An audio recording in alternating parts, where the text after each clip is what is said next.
Okay, excellent. Okay, so I just pressed your record. Cool. Okay, cool. So I don't know how to pronounce your last name. So what a wonderful opportunity to ask you to say it out loud. Quandt. The D is silent. Okay, Quandt. Awesome. Okay, cool. So you, as I understand it, have a business helping people unschool, yes? Yes. Something like that? You want to explain a minute? Yeah, we are a community, so we meet 5 days a week. Now that we're on COVID, we're not doing that, but yeah, we are usually there on a regular school schedule, and the kids all direct their own worlds. So everybody comes, we set our days in the morning and schedule out anything that needs to be arranged together. And then we just go about the rest of the day, everybody doing their own thing and their together thing, and just watch how life unfolds. Like at your own house, or you? No, we're at a site. Yeah, we have a location. Yeah. Okay. Mm-hmm. And what does that look like? Is that like another house, or? Yeah, it looks the best when it's another house because you end up just doing life things. Uh-huh. And so you need like couches and living rooms and little quiet rooms and all sorts of all the regular things that life is, you know. So yeah, we meet at a house that was turned into a commercial building. Okay.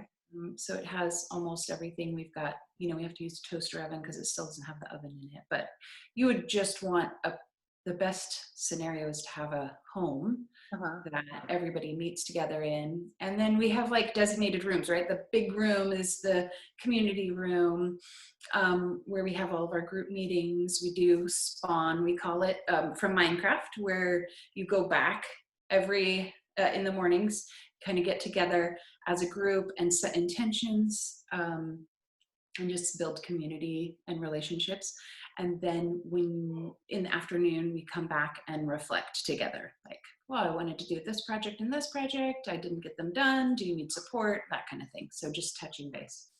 Cool. Okay, so there's how many families that do this? Or is it just kids? How's that? It's just the kids, yeah.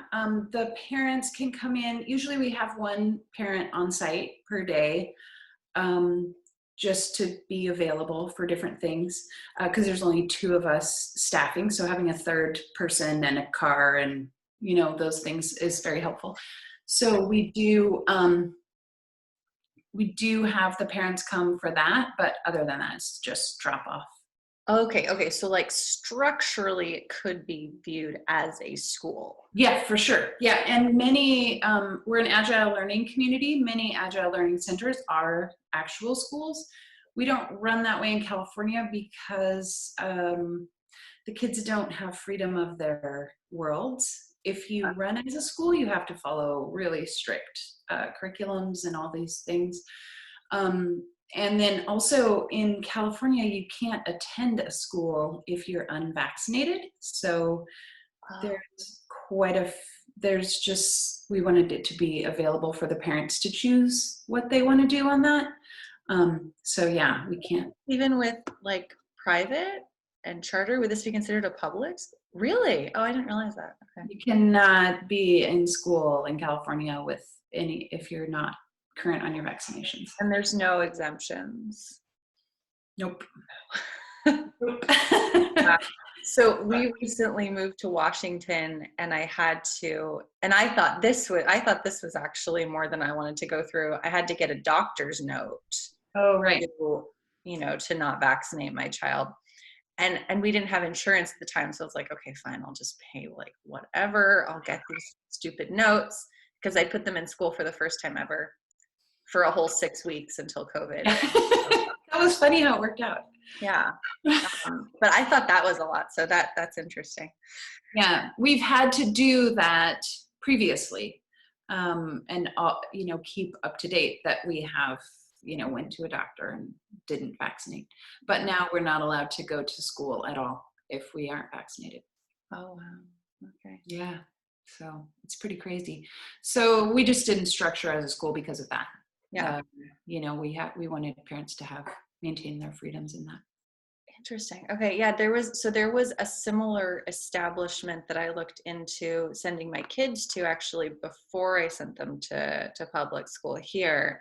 But just ended up being such a long drive. Mm. I didn't want to. We have an Agile up there. Clearwater is in The Sammamish. Mammoth. Oh yeah, yeah. That's quite a drive from where Yeah, I. it's too Yeah. far for you. Yeah, the closer one was in Bothell, but even that Oh yeah. kind of. But yeah, yeah. So I mean, that's really cool. So I notice. Well, actually, let's start because some people might not even be like aware of this learning style. So do you want to give kind of an overview of the philosophy, or kind of how you?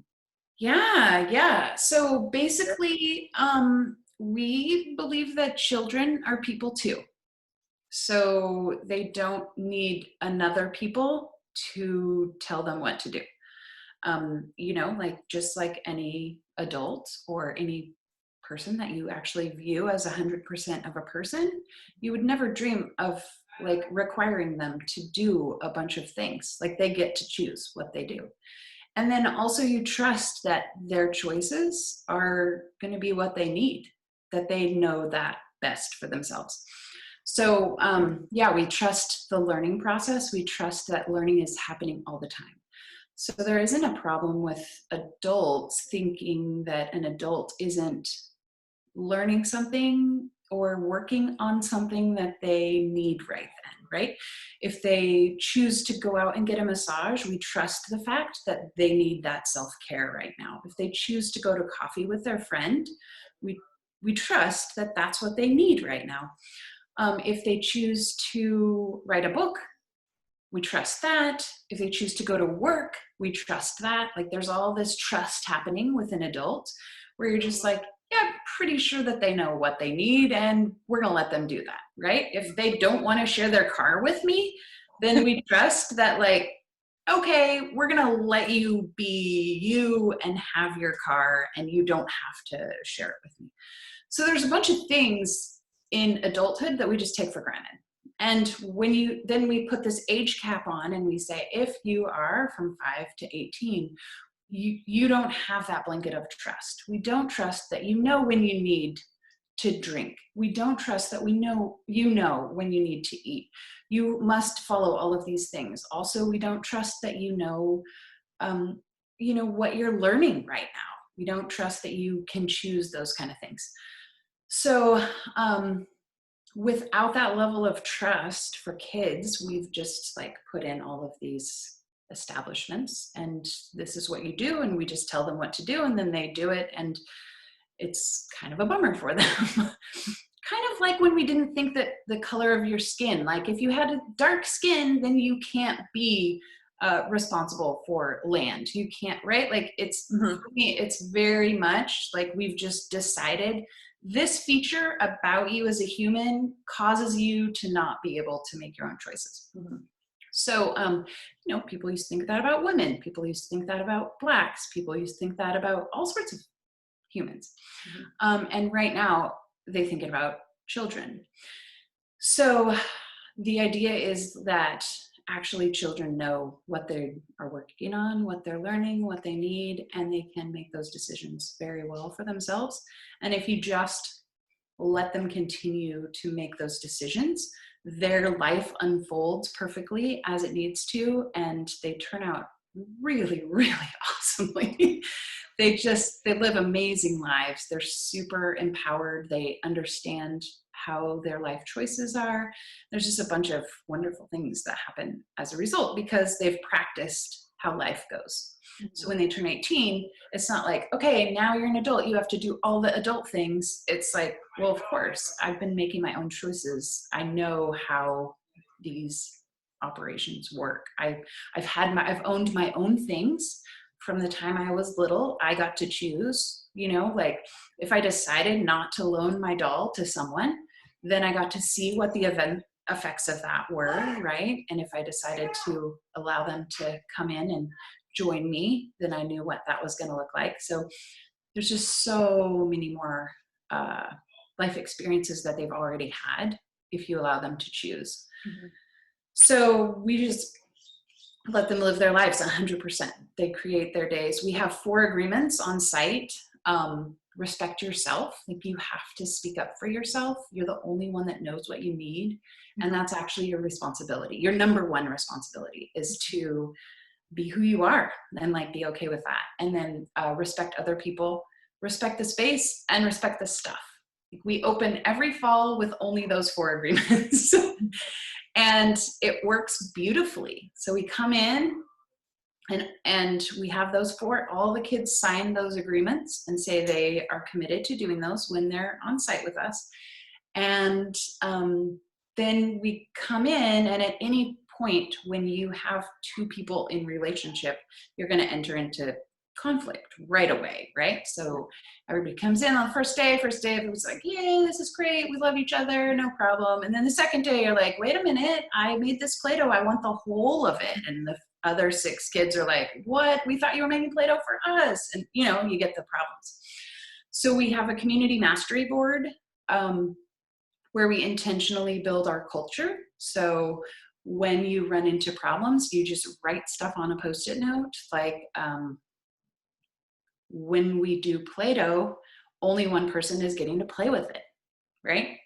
We put that up, and we meet once or twice a week to review those things. So we have this thing that came up, there's not enough Play-Doh for everyone, or there is enough Play-Doh, but it's not getting spread around.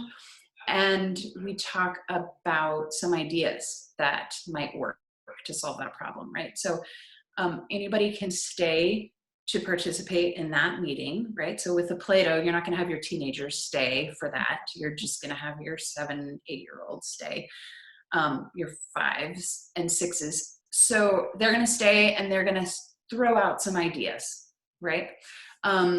First, they're going to establish the need. What is the need that we're in this? Why is this on our board? And do enough of us care about it?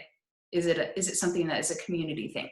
Some things that are just personal. I'm going to stop you 1 second because my kids are like murdering each other in the background. Okay. You guys, what's going on? Hey, James. Yes. Oh, okay. Are you guys okay?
All right. They're just waking up, so they might interrupt us again.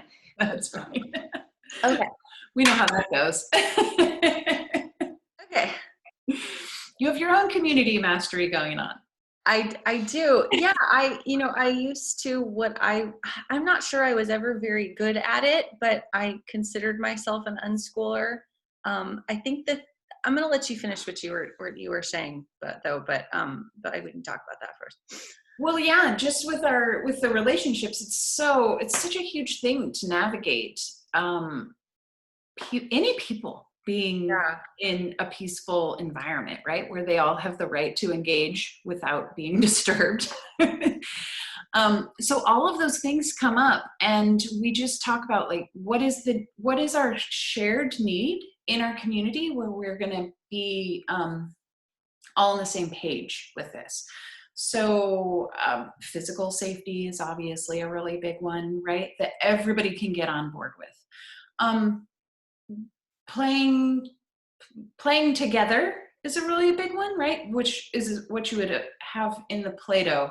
Everybody had this desire to play with the Play-Doh. And so like, how are we going to make that work?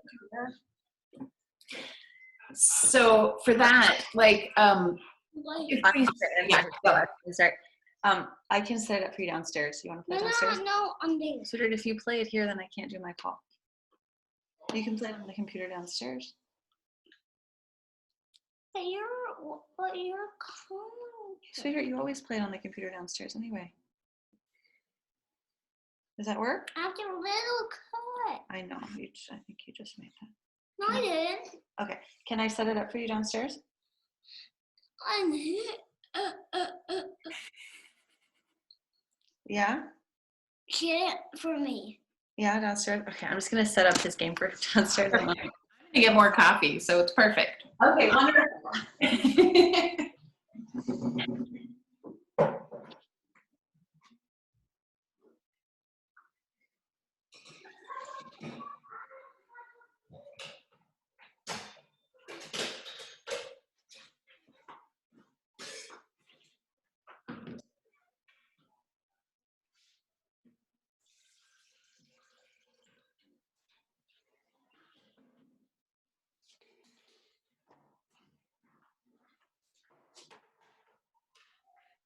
I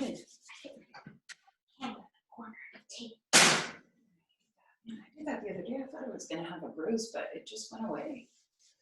Wow. Get whatever you need in the kitchen because I'm on a podcast right now. She just had to go take care of her kids. Okay. Her cute little boys.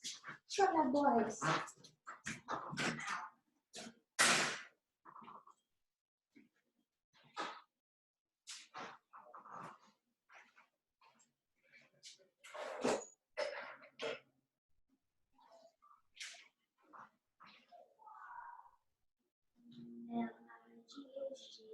Oh, let's make sure that. Oh, did he poo?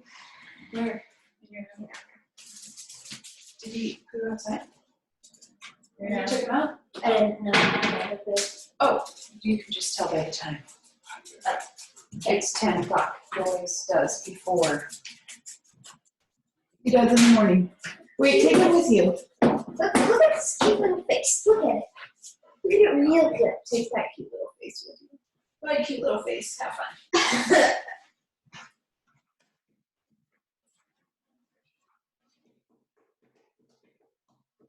Okay,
I'm gonna enter.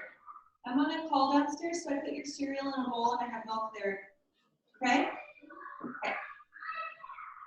Sweetheart, yeah, I know, but I don't have it charged, so we need to use that computer.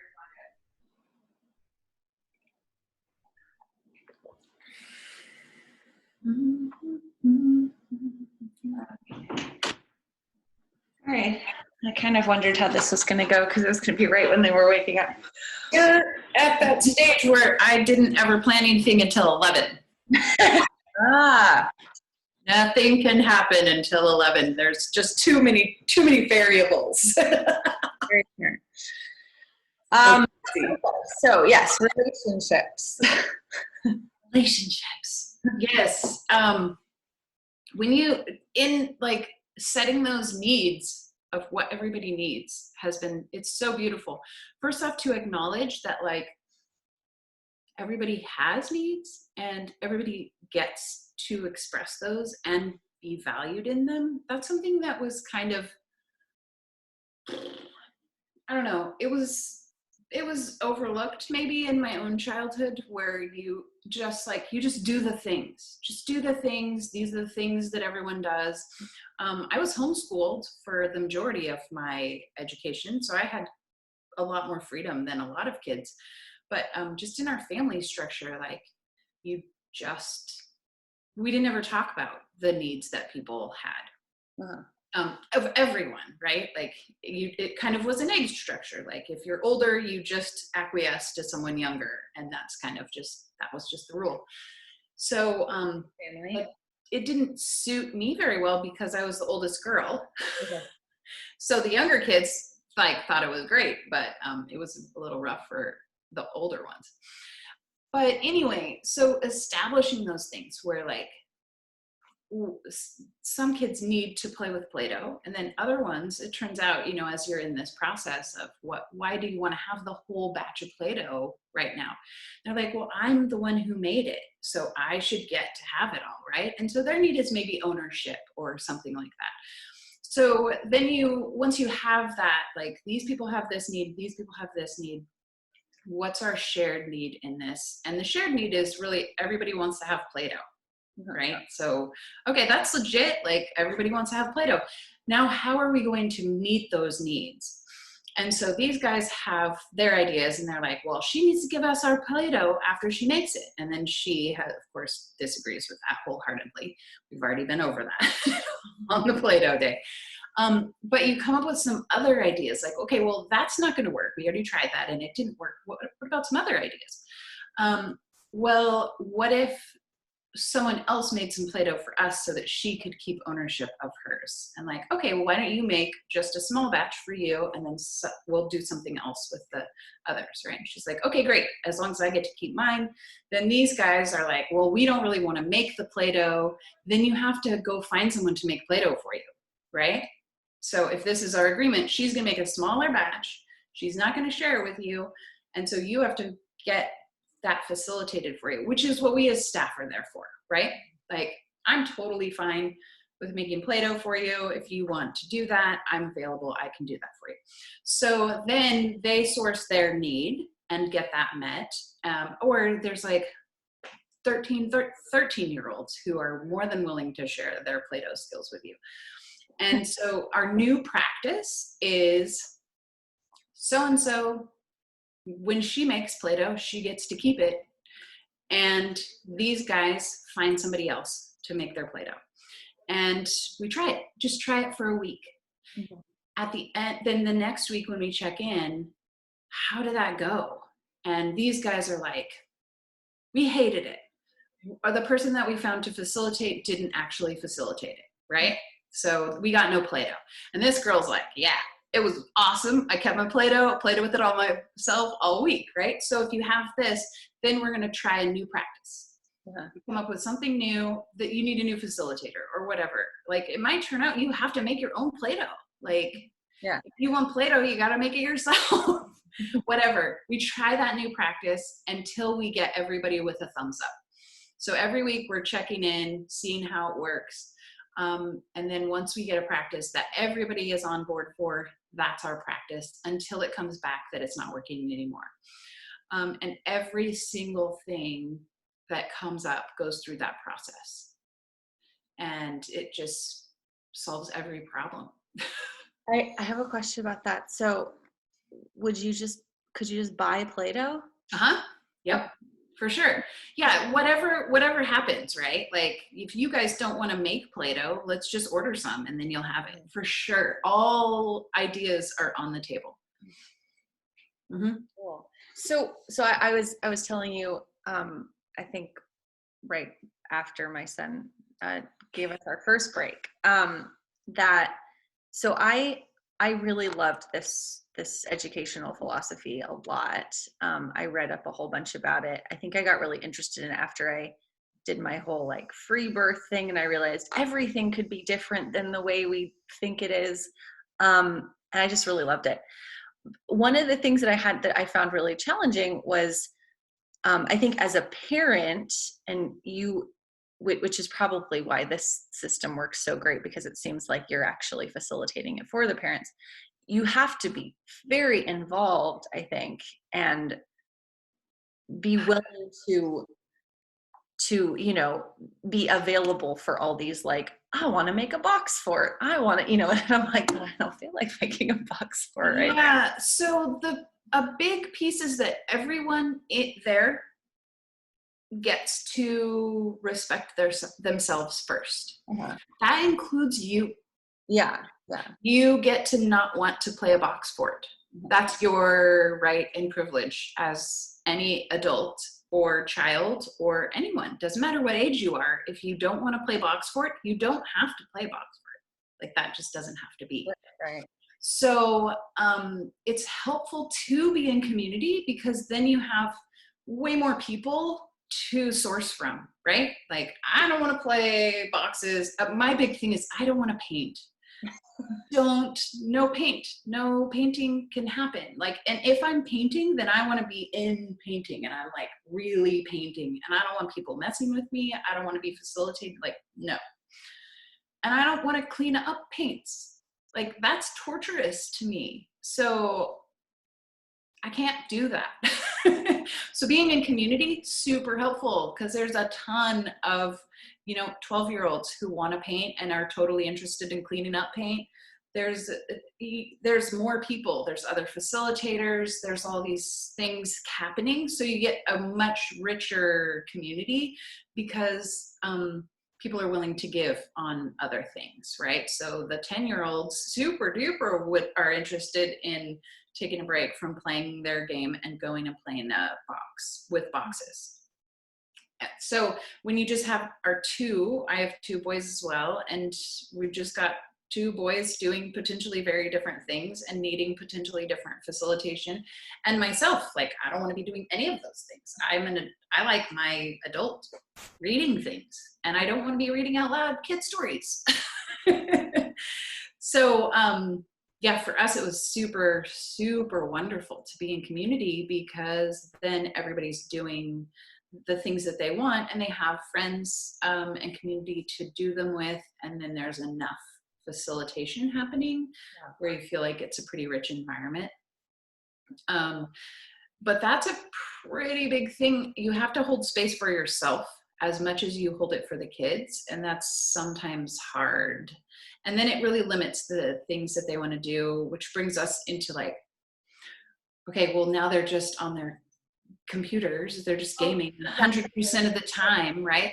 And then we have to work through the emotions of that. Like, hey, if this is what's available to them and they're choosing that, is there anything wrong with that? Well, yeah, there's, they're not moving their bodies, and they're children, and they're supposed to move their bodies, right? So, but then if we bring it out and we say, I'm experiencing like real anxiety because you guys never move your bodies, and they say that kids should be moving their bodies. So I'm worried that you're going to like kill yourselves or something, right? Like, you're going to just, one day you're just going to be like gaming and you're just going to fall over. And, nervous that they just won't be tired at night. That's my more concern. They'll stay up all night. That's legit. That's why we take our dogs for a walk, so they won't bother us, right? Like, and you can always say, like, it's fine if you're not tired at night. It's fine if you choose to facilitate yourself all night long and then sleep all day long. I don't actually care about that. What I care about is that when I choose to go to sleep, nobody's waking me up. Sure. So if you're to the point where you can facilitate yourself as many hours as you want, and then when you wake up in the morning, not be grouchy at me, you have to respect me because now you're tired and all this whatever, right? Or we have somewhere to go tomorrow.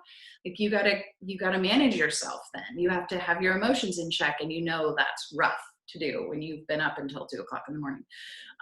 So it's those are all conversations. Those all come out, and like, wow, I felt really, really disrespected when you yelled at me because I was trying to help you get your shoes on so we could go to this commitment. That was your commitment. Right? Or whatever. It was mine, it was yours. We had agreed that we were going to follow through on this commitment. And so everything gets talked about, all those things. And then if they can navigate themselves, they can do it fine, and I don't care. If it's on my personal list, then I require, like, if you get yourself on my list, then you're going to have to follow my list. I get to make the list. Like, if you're on your own, you get to make the list. But if you're on mine, you got to follow mine. How does that work? What do you mean if you're on my list? So I'm having to think about it. I'm having to go apply my personal energy in order to facilitate something that you're doing. Right? So getting out of the door is our huge one that we've always had, right? Like, whatever, we're doing something. One, I didn't do anything until 11. So there was that, right? That gives me space to like try to get ahead of it. But gosh dang, just getting shoes tied is like the devil. And I'm like, if you can get your shoes on, I'll facilitate you learning how to tie your shoes, right, on my own time. If you come up to me, we're not headed out the door, we're going, whatever, I'm going to pour that out for you. But I'm not going to sit down with you when we're already 15 minutes late and teach you to tie your shoes. Because and so that's the things, like, being somewhere on time is on my list. They don't care if we're somewhere on time, right? Like, so that's how it gets onto mine. If you have it on your list, you're gaming and it occurs to you, hey, I want to learn to tie my shoes so mom isn't yelling at me, like, super great. Let's do it. I'm on board for that. I will put all of my energy into that. So those kind of things where I'm going to respect myself and say, no, this is my time. We're getting out the door. I'm not going to facilitate teaching you how to tie your shoes right now. And then even I'll hold space for it later, right? Because you don't know what the heck time it is. But when I have time, I'm going to say, hey, remember you wanted to tie your shoes? That's on our list today. We set our day in the morning and say, I got to learn how to tie my shoes. Okay, I'm available at 1. All right, let's do it. And then you go and talk to them and they're right in the middle of eating and they're like, I don't have time for that. I'm like, okay, if you don't have time for it right now, I have another slot at 2:30. Do you want to try that? Or are you going to let this go? Right? So I'm maintaining my personal alignment and with the things that I want to do, which is great to model for them, because that's what we want them to do as they are building their own days. Is like, you're not just at the whim of every person who wants something from you, right? Like, hey, why don't we have a car anymore? Oh yeah, I met a homeless man and he didn't have a car, so I gave my car to him. Like, that's fine if you're inspired to do that, but it has pretty intense ramifications if you let that play out all the way.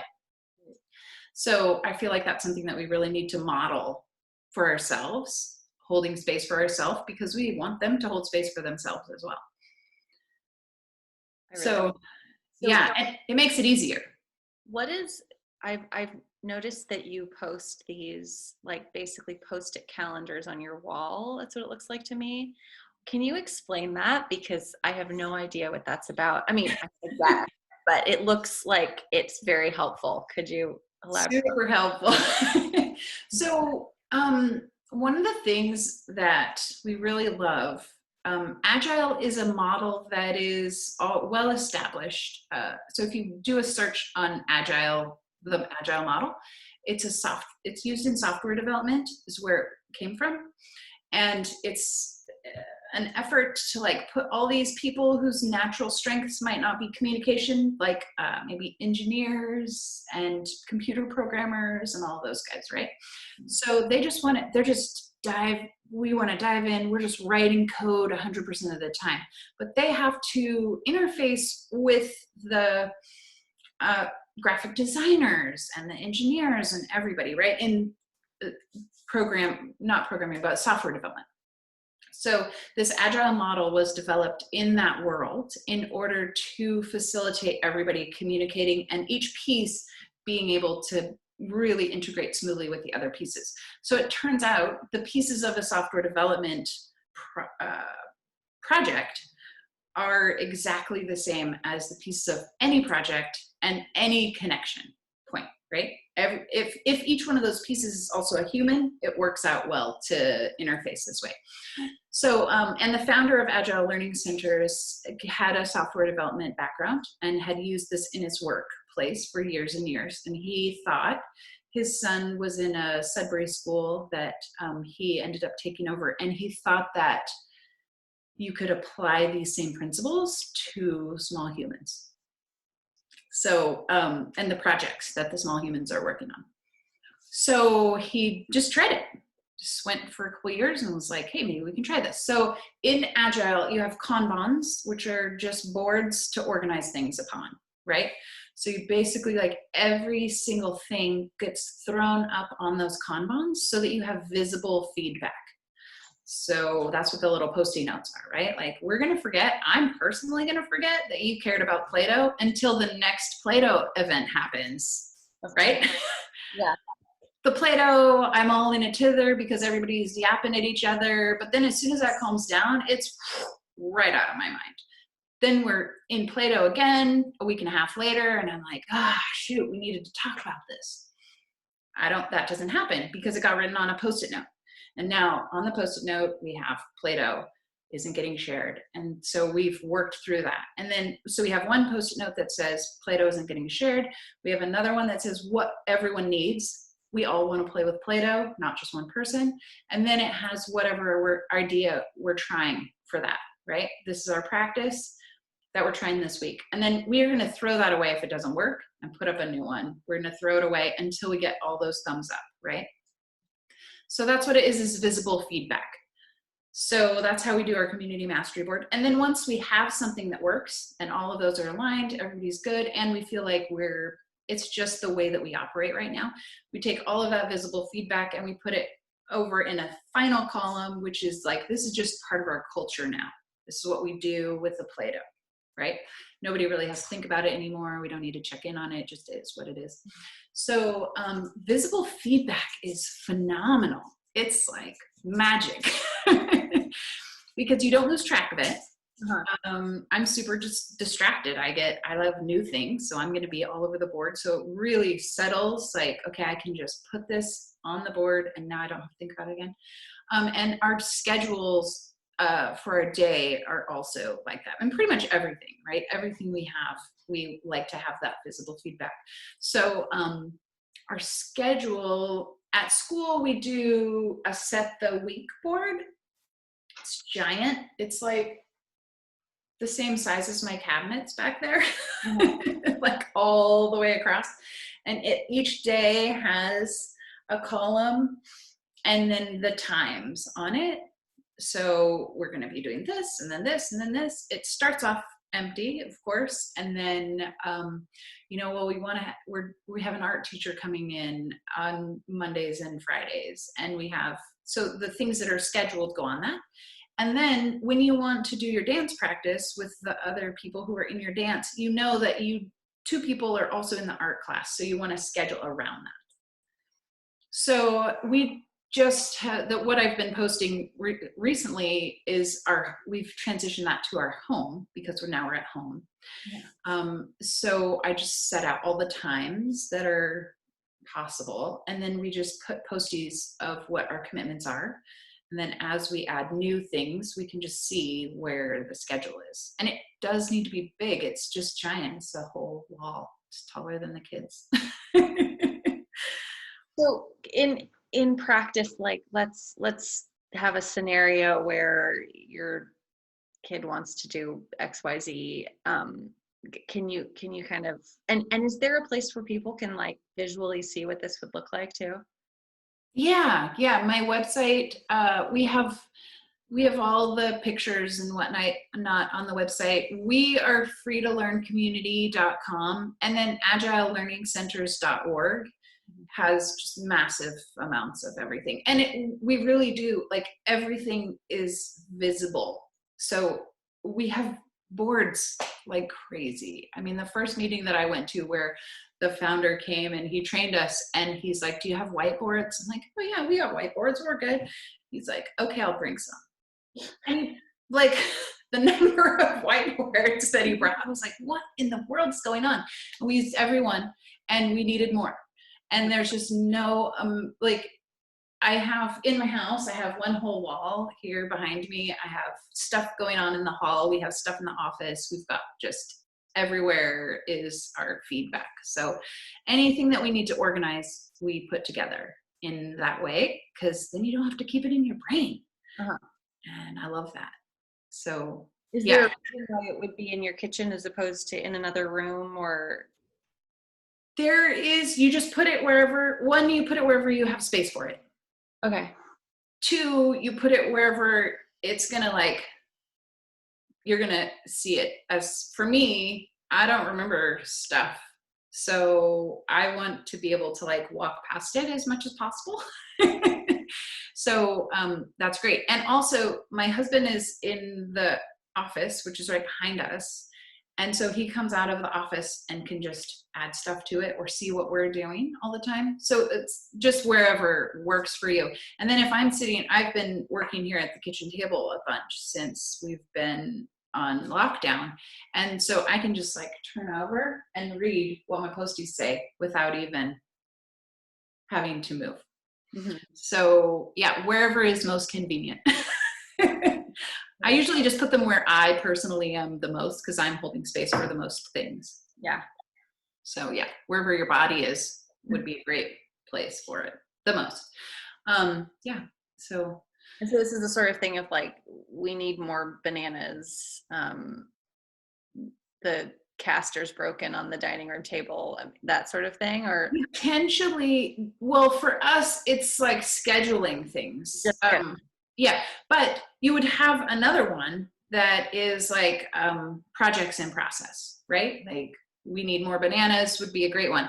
I have all of our food stuff is on that this little pink thing right here behind us. I have our, that's our meals for the week. And then our grocery list builds on the little bottom part, right? As we run out of stuff, I build the bottom of it. This is also, these are all little emojis on our refrigerator right here. And this is what we call our settling in list. So on here, you can't see it obviously because it's too far away, are all the items that need to be accomplished before we're going to be able to get out of the house successfully. So all of those, the boys didn't like having to do it on my timeline, because here's me when we're getting out of the house. Like, I could do all of my stuff and get myself, and I'm in my mind, like, preparing all this stuff. And then I walk out of my room all ready to go, like 5 minutes before. And I'm like, boys, are you ready? Let's go. And I literally give them like 5 minutes to prepare. Mm-hmm. They hate that. It's the worst. So we came up with this, we call it our settling in list. Like, the house is settled, the boys are settled, they're ready, so that we can function with my, like, I just give you 5 minutes warning. That's all there is to it. So all of their stuff is done. Like, their water bottles in the car are filled. So, because they have no idea, like, are we going to be gone for 5 minutes? Are we going to be gone for 6 hours? Are we not coming back? Like, you know, like, it's just, and that's just how I personally like to run my life, right? Like, I don't know. I just do my stuff. I get a text message. I'm like, okay, let's go. And they're like, what the heck? We're just in the middle of all these things. We don't have anything done. So that, they put their little emojis on when they're done with those items. So they get up in the morning, they brush their teeth, they get their clothes on, they unload the dishwasher, they do a bunch of things that are just like, these are the things that would really help us. Having, like, knowing what shoes they're going to wear is big. So little things like that, right? Then once those things are done, now I can just go in there and say, okay, Aunt S called, we're going to the park right now. And everything is situated and they feel settled. Oh. Yeah. So it's just all these little, so that's one, right? There's two that we're looking at right there. Over here, I can actually turn you around and you can see it a little bit maybe. Oh, okay. That was you take pictures of? Yeah, this one is our new one. So it's, but I mean, look at how big it is. It's just gargantuan. And it has the days of the week, and then it has the times. That middle strip there across is our check-in, because they want to check in and see how they're doing throughout the day. So I'm holding space for that. And then they come in, we all sit down and say, how are things going? And then we have even the evening PM time. So we can all add to that. So that's our Cool. little sketch there. Yeah. And it works great. And I can use, I mean, you see how big it is. I can literally like look over and see what's happening after I'm done with this. So it's really great to just have everything right there. And we do that at school. It's exactly the same. It's just really smooth and flowing. And then I'm checking in with myself there, right? So it gives everybody just a lot more lead time on, it just cuts down on the craziness. So has this transition from, going from, I don't know what you'd call it, the normal that we knew, into this other era of, staying at home. Do you think that this has been easier for you because your life? Oh, yeah. Yeah. With these practices? Yeah. Yeah. Yes. We have had no ill effects from the transition in any way, except for the kids don't get to play with their friends. Right. So for us as adults, like I feel connected to you right now. I don't need to like be sitting next to you, and I don't need to like be in your bubble to connect with you. But the kids really are so physical, and they're so just in their bodies right now that they really, really miss that connection. But other than that, no, it's been totally a smooth transition. We're meeting online, so we do a check-in in the morning with anybody who wants to, who Zooming works for. It's hard for kids. And we set our intentions, and we're kind of, keeping a little bit of rhythm that way. And then they've been doing happy hours together, which is really cute. So they'll make their root beer or lemonade or something, and and just be Zooming together. But just holding space for them to connect in that way. But yeah, totally smooth. It's been really, really nice. How old are your boys? They're 12 and 9. Okay. Yeah, so they're older. They don't take as much facilitation, right? Like they're to that point where they're pretty independent. But also, we've been practicing this for a lot of years now, so they know that that they get to choose their activities, and they do a ton of gaming. And then, so my younger son is mostly gaming, and then my older one he does a lot of art as well.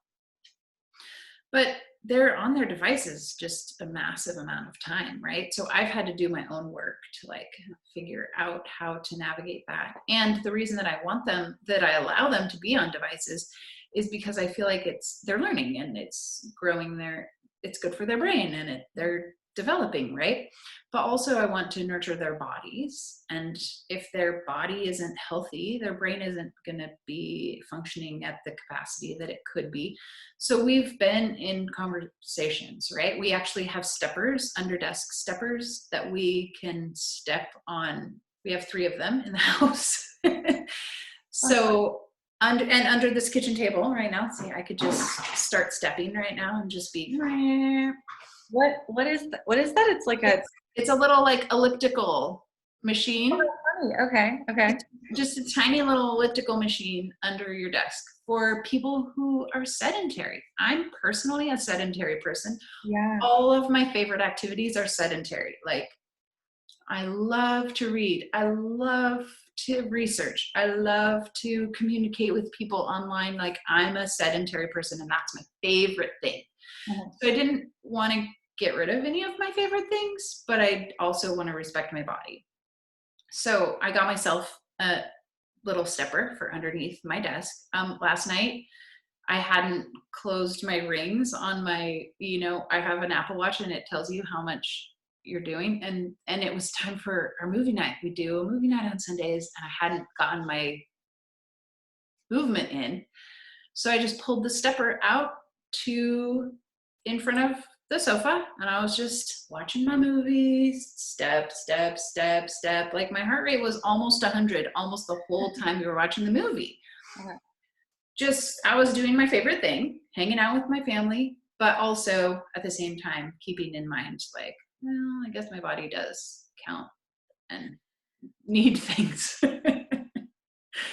So yeah, little things like that, where we got our kids the ergonomic setups, so they have like this little clamp that puts their device up at eye level. Oh, okay. So they're not always like, drooping their head down and whatnot. So there's a bunch of stuff that we've done. Okay. Interesting. Yeah, I find it so interesting, and I sort of wondered if it had to do with how I started raising my older one, but it could also just be personalities, and that's probably what it is. But my older son, until he was about 2 or 3, I was super nervous about screen time with him. Like I wanted to like do the whole Waldorf thing, and like I was really nervous about screen time with him. Mm-hmm. But it just kept being this battle. And finally I was like, okay, whatever. Okay, just watch it.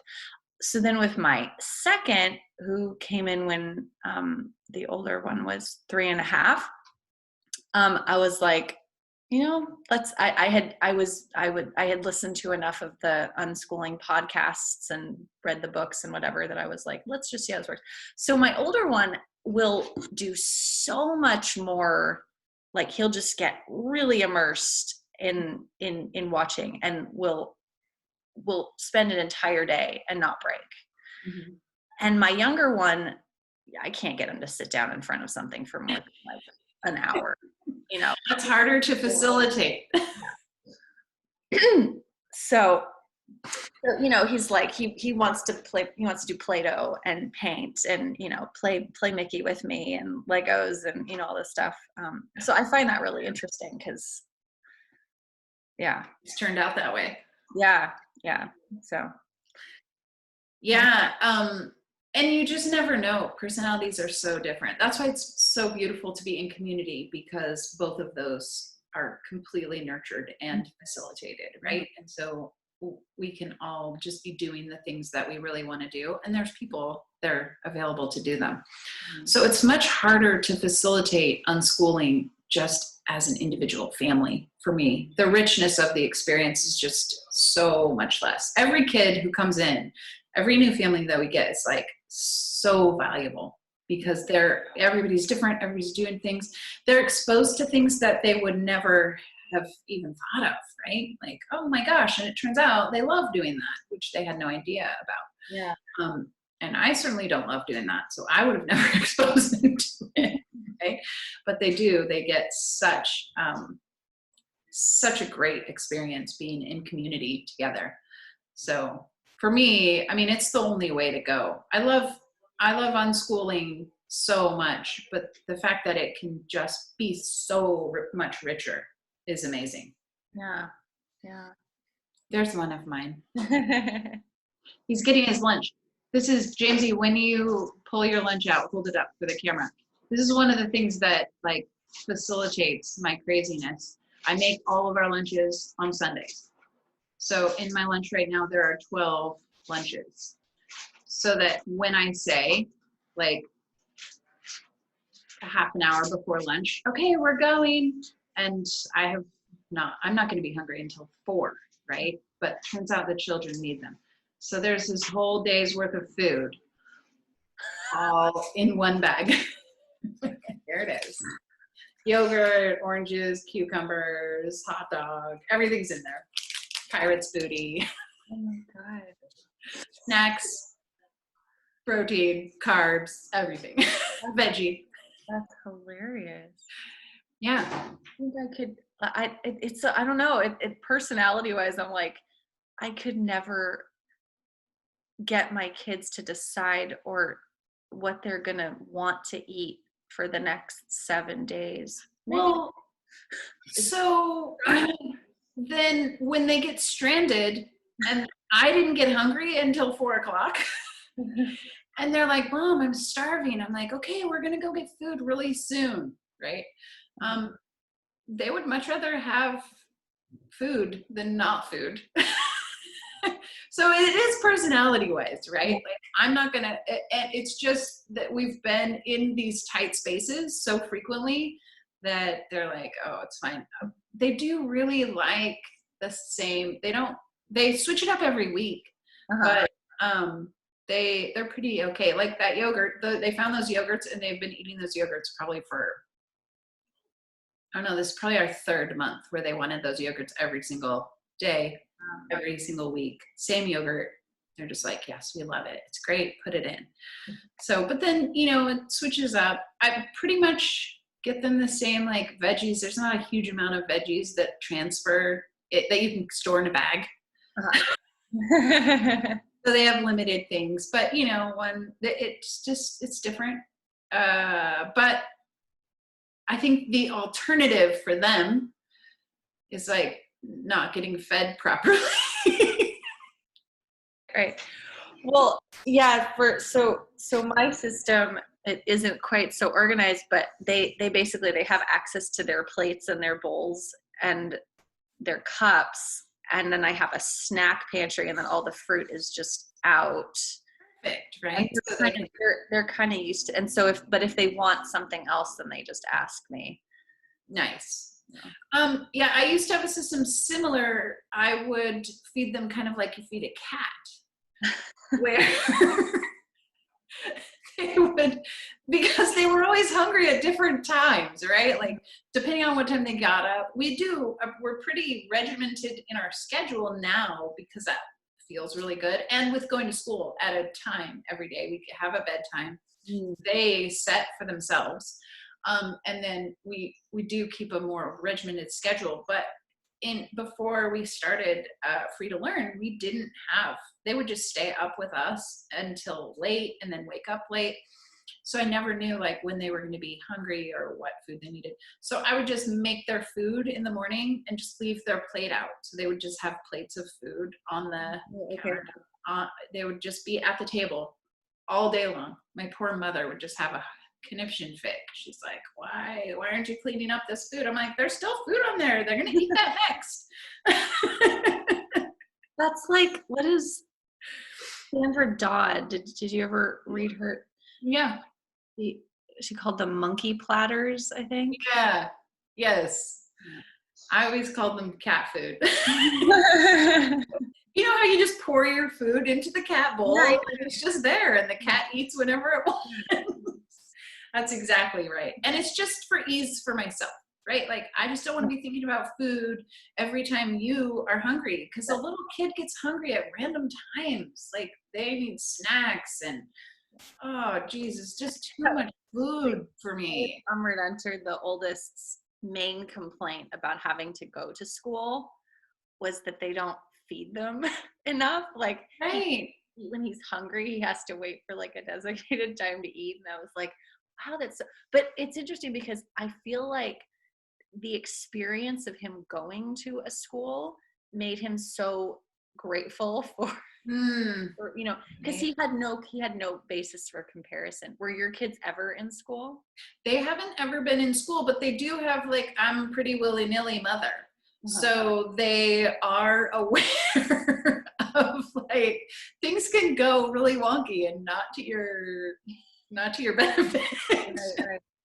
So I do hold space for myself pretty well. I mean, I try to. My main parenting philosophy, I've always said, is self-preservation.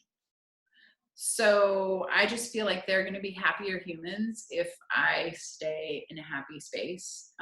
And so we're all on self-preservation. So like they organized this list back here to preserve themselves. They're like, we can't take this anymore. This is too annoying. We got to do something about it. So I'm like, okay, these are the things that I need. These are the things that you need. How do we make that work? So everybody is going along like pretty aware of themselves and their needs. And then all of the boards everywhere just give us a place to like put that together. How do you feel like you have observations or tips for parents who are not used to this sort of parenting style that are now being kind of forced into it? Well, first off, how does it feel to be forced into something? Not good. Don't do it to your kids. So there's that. But also, yeah, I think the biggest thing is taking the pressure off, right? Like if your kid had leukemia and you are now going to be out doing chemo, mm-hmm. and their recovery is going to take the next 6 months, you are not going to think a single thing about what their education is doing. I mean, to be honest, it's just going to go by the wayside. You are going to be building your relationship. You are going to be investing in the things that you guys love to do together, because those are the things that are important, right? So, and to be 100% honest, if they get leukemia and they drop out of the education system for the next 6 months, when they pop back in, they figure it out, right? Like, it's going to work out. Maybe their education looks different for the rest of their life because it turns out like things have shifted around and they're not well enough to be in the school system. And so you're going to make a different choice on the other end anyway. But the fact of the matter is, whatever that choice is on the other end, it gets figured out. So the pressure to like keep up with the work and all of that stuff, like, oh, we want to make sure this is all fine, is not, I would tend to say it's not real.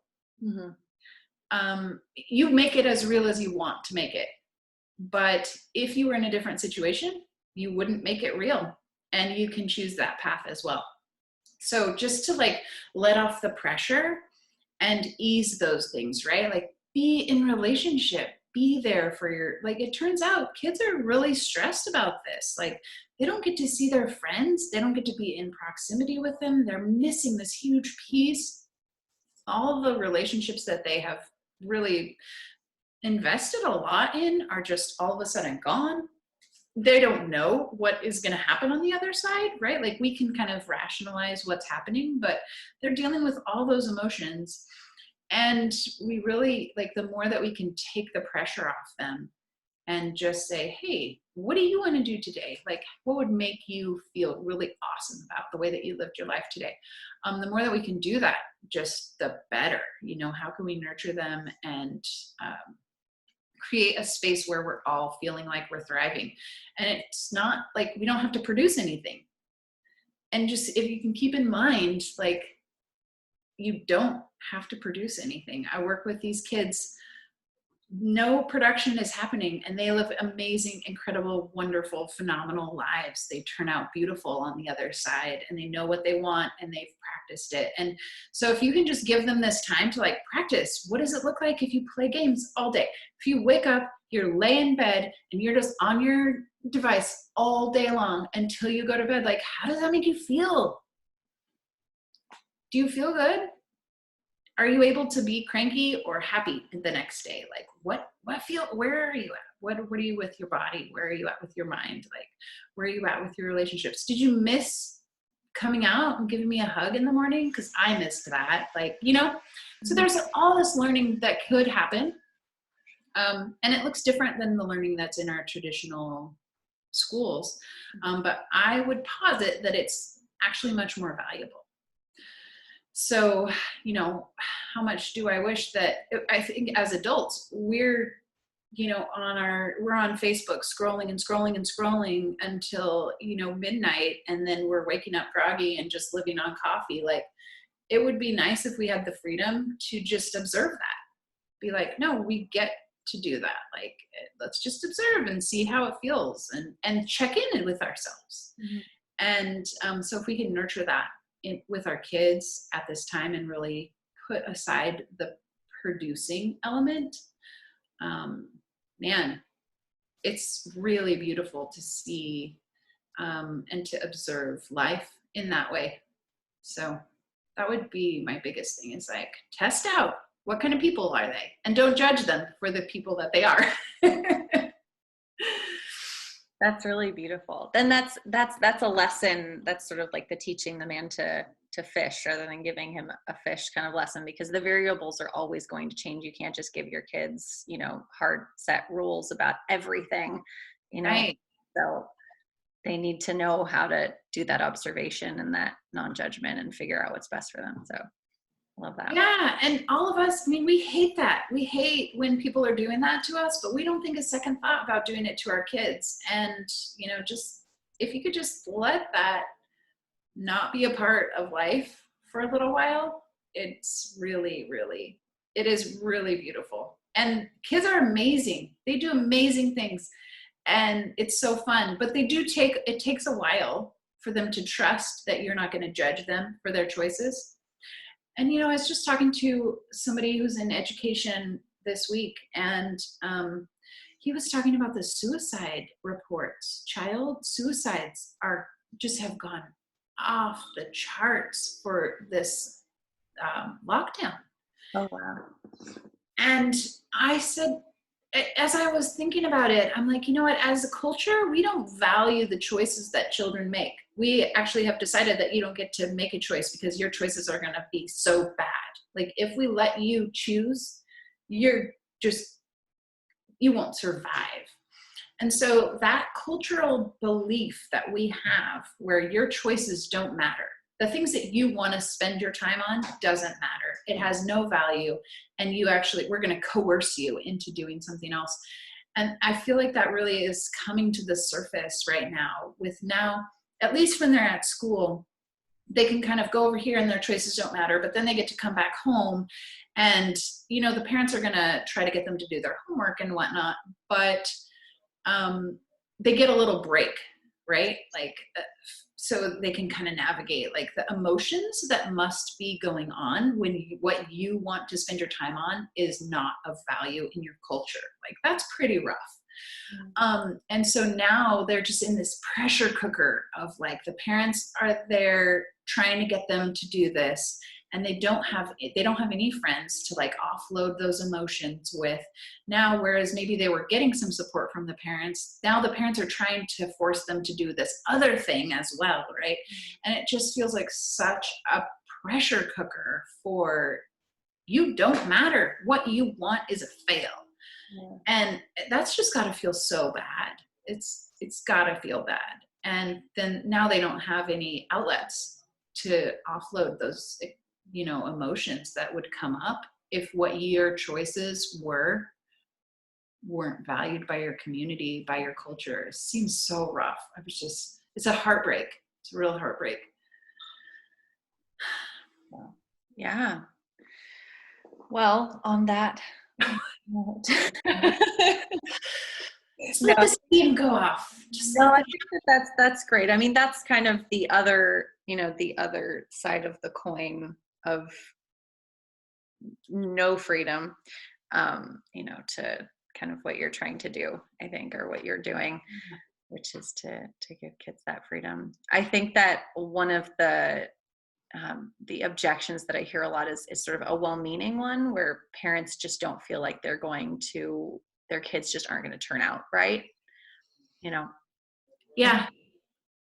Coercive. Yeah, it turns out they turn out awesome. Yeah. Yeah, they can make their own decisions their whole life. It's helpful to have a framework, right? Which is like, when we get in a conflict with someone else, it's really nice to have, and that's why we have all that visible feedback and these different processes and things. But it's a very, very, very loose structure. And they get to choose even whether they want to participate in that or not, right? Like, they can even be on site and be like, hey, I need a break. We have a specific little space with a little white noise machine and, comfy, cozy pillows. And you can just go bury in the pillows until you're ready to come out and like participate in the culture again.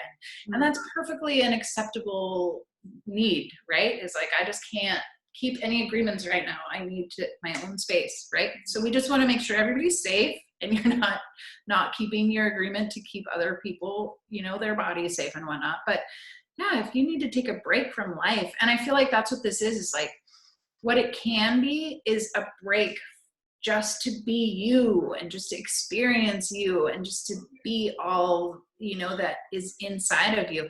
So if we can nurture that for our kids during this time, there's nobody who's going to say, like, if you're allowed to be the person that you are, you're not going to succeed. Like, that's not true. Right. It's just not true. Everyone says, yeah, do what you want. But we limit them when they're young, and then all of a sudden they're 18 and we throw them out and like, okay, you can do whatever you want. You can be whatever you want to be. And they're like, what are you talking about? Like, of course I can't be who I want to be. So yeah, at every point where we can nurture that, it's really just beautiful. And they really are amazing when you give them 12 years to practice that. They know who they are. They know what they want to do. They know who they want to be. And they're really, really beautiful. So, and there's schools that have been operating, allowing them to be free since for 100 years now. And so there's a bunch of testimonials of people who live their lives like this, children who are now obviously quite adulty. And so you can go online, look up YouTube videos of Sudbury alumni, Summerhill alumni. The stories, there's a lot of stories now of kids who were allowed to be, and they're really awesome people. So just to bolster our will they succeed? Will they be okay? It's great to hear other people's stories. Yeah. They turn out. Thank you so much, Emily Quandt, for coming on the show on this episode. How can people connect with you? I am always available. Obviously, I could talk about this stuff all day long, twice on Sundays. You can email me at emily@freetolearncommunity.com. I love supporting people who are trying to allow their children to be free. And it is really kind of a learning curve. So, and then our website, freetolearncommunity.com, we have, we can connect there. And the Agile Learning community is worldwide. So if you go to Agile Learning Centers, agilelearningcenters.org, and you look at the map there, you can find if there's an Agile Learning Center close to you.